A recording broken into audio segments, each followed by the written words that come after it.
Don't forget to subscribe. Enjoy your viewing. My name's Daniel Mercer.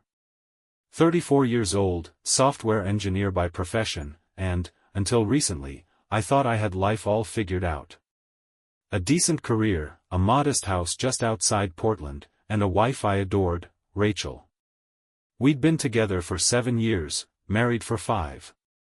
The kind of love story you'd find in a Hallmark movie. Or so I thought. The funny thing is, betrayals rarely arrive like a thunderclap. They come quietly. Like static in a perfect song. A glitch in an otherwise flawless picture. It started on a Wednesday, midweek, just after dinner. Rachel had made her signature mushroom risotto, the kind that made me fall for her in the first place. We ate while watching a documentary on deep-sea creatures. She laughed at something stupid I said about jellyfish looking like floating USB drives. Everything was normal. Too normal. Afterward, she went to take a bath. Said she had a headache. Nothing unusual, but something felt off. I couldn't put my finger on it. Her phone buzzed twice before she left it on the table. She never left her phone around like that. I didn't mean to snoop. I really didn't. But when a preview popped up, a message from someone saved as Ava G, that gut instinct kicked in. It wasn't the name. It was the message. Can't stop thinking about last night. When can I see you again? The air left my lungs. My ears started ringing. For a second, I hoped it was a joke. Some friend teasing her. A misunderstanding. But my thumb hovered over the phone. The screen locked before I could read more. I stared at the bathroom door. I could hear the water running, her voice softly humming. The hum that once made me feel at home now sounded foreign. I didn't confront her that night. Instead, I lay in bed next to her, pretending to sleep while her breathing stayed steady. I stared at the ceiling and started remembering things I'd overlooked, late nights working, sudden plans with friends, her distant eyes when I'd ask about her day. The next day, I installed a keystroke tracker on our shared laptop. I hated myself for it. But the truth had become more important than pride. I needed answers. Needed to be sure. 3 days later, I got them. Emails. Hidden folders. A fake Dropbox account. The name Ava G was just a placeholder. The real man was named Tyler Hayes. 39, gym owner, divorced. Judging by the messages, they'd been seeing each other for almost 4 months. But here's the twist, it wasn't just infidelity. Buried in one of her emails was a detail that made my blood run cold. Rachel and Tyler had been discussing money. Specifically, mine. She had access to our joint savings, and apparently, she'd been slowly transferring small amounts into a separate account I didn't know existed. Nothing huge at once, just enough to avoid suspicion. But over time, it added up to nearly $18,000. That was no longer just a betrayal of love. It was theft. I didn't know what to do. My first instinct was rage. To kick her out, expose her, maybe even press charges. But something held me back, curiosity. Why? Why would someone who claimed to love me do this? I needed a reason. Closure, maybe. So I played along. For 2 weeks, I acted like the same old Dan. Loving husband. Clueless techie. I even planned a weekend getaway for us to Mount Rainier, something we'd talked about for years. She said yes, her eyes shining with what I now recognized as guilt. The night before the trip, I made my move. I contacted Tyler. Through a burner account, I sent him a message pretending to be someone interested in his gym's exclusive couples program, something he advertised on social media. He replied, enthusiastic and slick. Typical fitness bro energy. We scheduled a fake meeting for Saturday afternoon. Then I told Rachel we'd leave Sunday instead. I said work needed me for something urgent. She bought it. On Saturday, I drove to the gym early and parked across the street. Waited. Watched. Sure enough, 20 minutes later, Rachel's car pulled in. She walked in like she owned the place. I recorded the whole thing from my dashcam. They hugged. Not like friends. Not like gym buddies. No, this was the kind of hug that said I miss your skin. I didn't need to see more. But I kept watching. At one point, she handed him a folder. He looked through it, smiled, kissed her cheek. That folder looked suspiciously like our financial documents. That night, Rachel came home, said she was out with Amanda from work. I just smiled, told her I loved her. She smiled back. I love you too. It was the most poisonous lie I'd ever heard. But I had a plan now. This wasn't just about heartbreak anymore. This was war. I spent the rest of that week constructing my plan, not out of revenge, not exactly, but out of necessity. I couldn't let her get away with it. Not with my money. Not with the months of deception.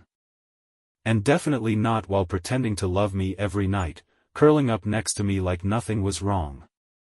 I wasn't going to explode in anger. That would be too easy for her. She'd cry, maybe spin a story about being confused or needing space, and walk away with half of everything I'd worked for. No, I wanted the truth exposed. Not just to me, but to everyone she thought she could fool. First, I made a visit to my lawyer, Sarah Kim. I told her everything, minus a few emotional details. Sarah was sharp, the kind of person who never smiled unless someone was getting sued. She took notes in silence, then looked up. You want to catch her red-handed? Exactly. Then we'll need evidence. Not just emotional texts.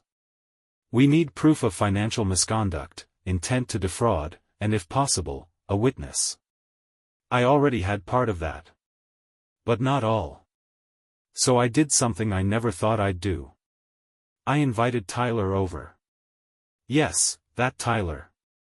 I knew Rachel would never allow it. Which is why I didn't tell her. I used a fake identity. One of my hacker buddies owed me a favor from college. We created a fake investor persona who wanted to partner with Tyler on expanding his gym. Big money. Private meeting. My house. Saturday at noon. I cleaned up our living room like we were about to host a TED Talk. Left out a few staged documents, real estate offers, contracts, and investment proposals, all crafted to look legit. It needed to feel real. Look real. Smell like opportunity. At exactly 11:59 a.m., a black BMW pulled into the driveway. I opened the door with a practiced smile. Tyler looked exactly as expected, tight black shirt, overconfident grin, and the kind of handshake that screamed, "I take supplements." He had no idea who I was. "Mr. Gray?" he asked. "That's me," I lied. "Come in." I offered him coffee, which he declined. I walked him through the fake deal, pretending to be a bored tech investor who wanted to diversify. He listened, nodded, even took fake notes. Then I casually mentioned the wife factor. "I need to know if there are any complications," I said, pouring myself tea. "Relationships that could interfere. Lawsuits, exes, side arrangements. Anything that might surface later and ruin a business image." He hesitated. Just for a second. Then laughed. "Nah, nothing like that. Just a girl I've been seeing. She's married, but we're careful." I sipped my tea. "Oh? Yeah. She's planning to leave the guy anyway. Says he's clueless. Works with computers or something." I stared at him. He didn't recognize me. He kept going. "She's even moving some cash around. Just in case things get messy when she leaves. Smart woman. Real clever. I smiled. Very clever. Then I pressed a button on my smartwatch. A beep confirmed it, audio recorded. Clean. Crisp. Admissible. 15 minutes later, he left, none the wiser. That night, I confronted Rachel. But not how you'd expect. We were sitting on the couch, a fire crackling in the background, her head resting on my shoulder. I had the file in my pocket. A USB stick. Audio, screenshots, bank statements, copies of her emails. Everything. I stood up slowly. Rach, I said softly. I know about Tyler. Her body froze. I know about the money. The secret account. The emails. I even know about Saturday. She didn't speak. She didn't move. I gave you time to come clean. I waited. I watched. I hoped I was wrong. But I'm not. She stood up then. Her voice barely a whisper. Dan. No, I cut her off. Save it. I don't want apologies. I want honesty. Why? Her eyes filled with tears, and for a moment, I thought she might actually say something real. Instead, she said, I didn't plan for it to happen. It just did. That's not an answer. I felt trapped, she whispered. You're so good, Dan. Too good. You make everything look easy. And I felt like a side character in your perfect life. Tyler made me feel seen. Seen? I said, laughing bitterly. Is that what this was? A visibility exercise? She covered her face, shaking. I know I messed up. I didn't mean to hurt you. But you did. And here came the final blow. I'm not going to divorce you, I said calmly. You are. She looked up, stunned. I have evidence. More than enough. Financial fraud. Infidelity. I could take you to court, drag your name through the mud. But I won't. If you sign the divorce papers, leave the house, and don't touch a cent more of what's left, we'll keep this clean. No police. No court. No humiliation. Her lips trembled. You recorded me? No. I recorded him. Her eyes widened. You planned all this. I had to. You made me. She looked down. I handed her the envelope. You have 48 hours. And then I left the room. The next day, she was gone. The house felt quieter than ever. Still. Cold. But for the first time in weeks, I could breathe. What I didn't know was that the story wasn't over. Not yet. 2 weeks had passed since Rachel left the house. In that time, I'd gone through waves of emotion, relief, then emptiness, and finally a sort of grim acceptance. I told close friends the marriage was over, skipped most explanations, and dove back into work. Coding was easy. Logic was predictable. Humans, not so much. Legally, things moved quickly. Rachel signed the divorce papers without a fight, which surprised Sarah, my lawyer. We expected at least some resistance. But she signed and vanished, no calls, no emails, no threats. Just silence. Until one Thursday morning, I received a message that made the hairs on my neck rise. Unknown number. We need to talk. Urgently. Please. It's not what you think. It was Rachel. I stared at the screen for a while, thumb hovering over the delete button. But curiosity won again. I replied with 3 words. You have 5. We met in a public cafe downtown, neutral ground. She looked thinner, paler, and wore sunglasses despite the gray Portland sky. There was no makeup, no charm. Just a nervous energy that reminded me of someone running from something bigger than guilt. She sat down across from me, folded her hands like she was in court, and said, "Tyler's not who you think he is." I raised an eyebrow. "You mean, besides being a lying gym rat who helped you steal from your husband?"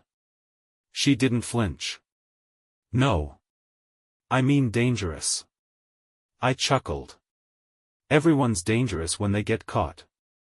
"No, Dan. I think he's been watching me. Following me.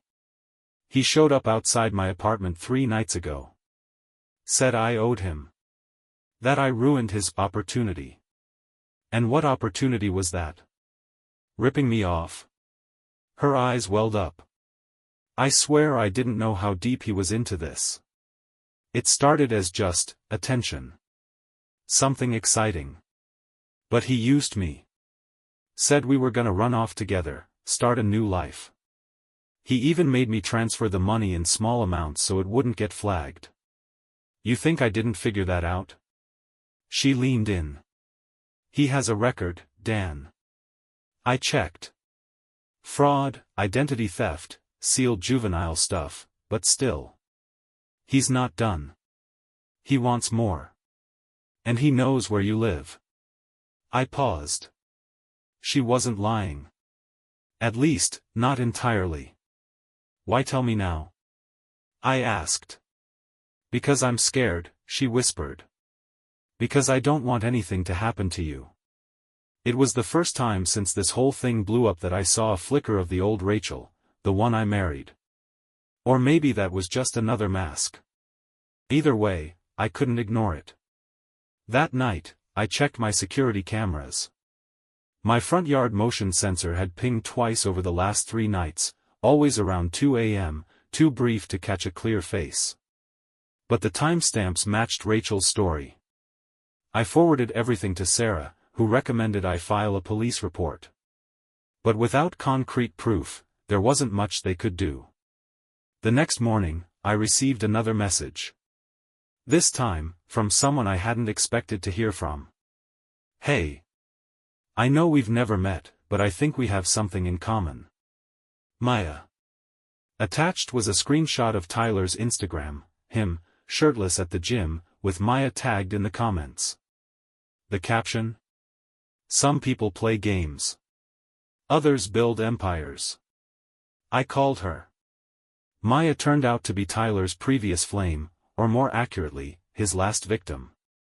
She was smart, sharp, and angry. Apparently, he'd conned her out of $12,000 with a similar sob story, promises of a business, a future, then ghosted her when the money ran dry. "He uses women like ladders," she told me. "Climbs as far as he can, then jumps to the next one." She'd been following him ever since.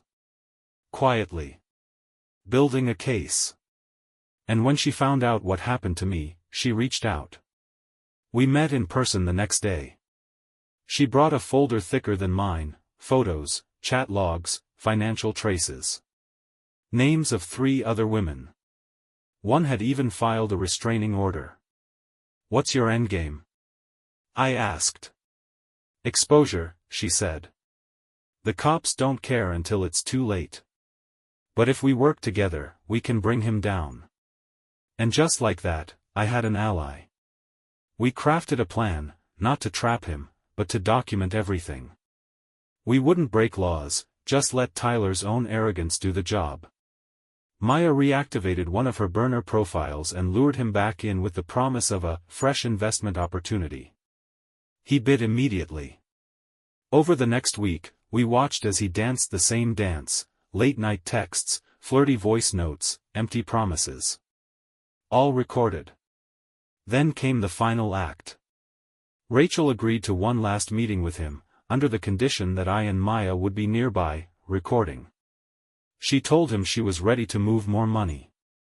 That she had access to an old investment account of mine, worth $50,000. Tyler showed up, slick and confident. What he didn't know was that the cafe was wired. 3 separate angles. Audio from Rachel's mic. Even a police officer sitting 2 tables away, in case things went south. Tyler leaned in close and whispered.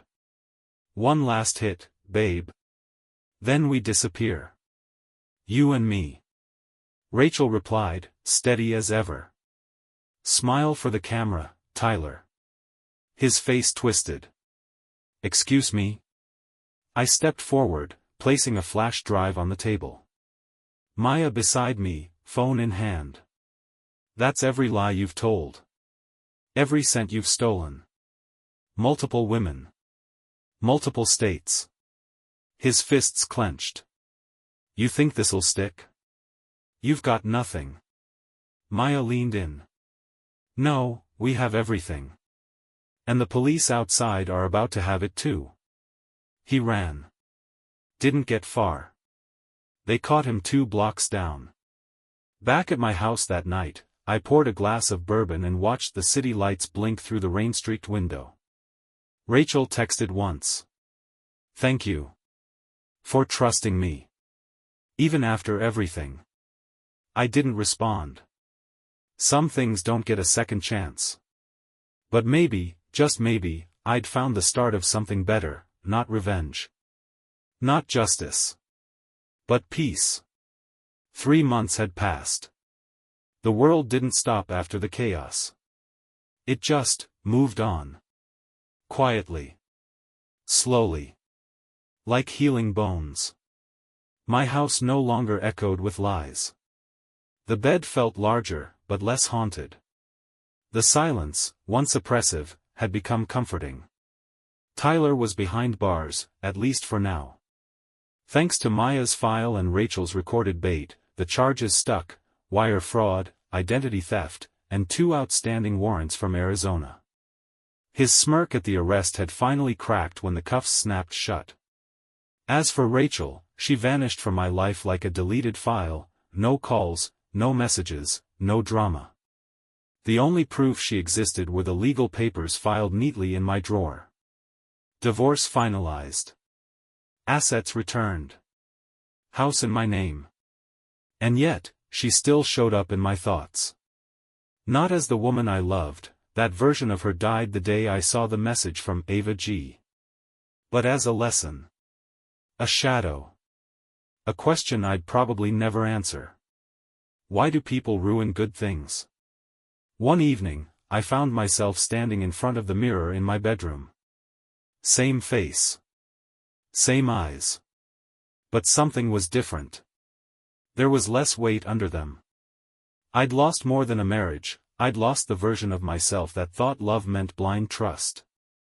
That believing in someone fully made me a better man. Now, I knew better. And strangely, I wasn't bitter. That night, Maya invited me out for drinks.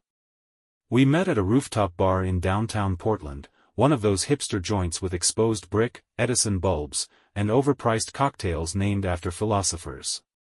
She looked sharp, confident, the kind of woman who'd been through hell and turned it into armor. We clinked glasses, whiskey for me, mezcal for her. "To closure," she said. I nodded. "And to people finally getting what they deserve." She smirked. "You mean Tyler?" "I mean all of them." We didn't talk about the case much after that. Just life. Work. Her photography side hustle. My ridiculous obsession with restoring vintage keyboards. By the 3rd round, we were laughing. Not nervously. Not out of trauma bonding. Just laughing. "Ever think about what you'd be doing if none of this had happened?" she asked. "All the time," I said. "But then I remember, I'd still be living in a lie." She nodded slowly. Sometimes the worst things force the best changes. We walked the city for a while after that. Rain was falling, soft and rhythmic. I didn't mind getting wet. Maya didn't either. Before we split for the night, she turned to me and said something I'll never forget. "You're not broken, Dan. Just rebooting." She winked and walked off. I stood there in the rain for a long time. The next morning, I found myself at a thrift market on the edge of town. Something about old things fascinated me now.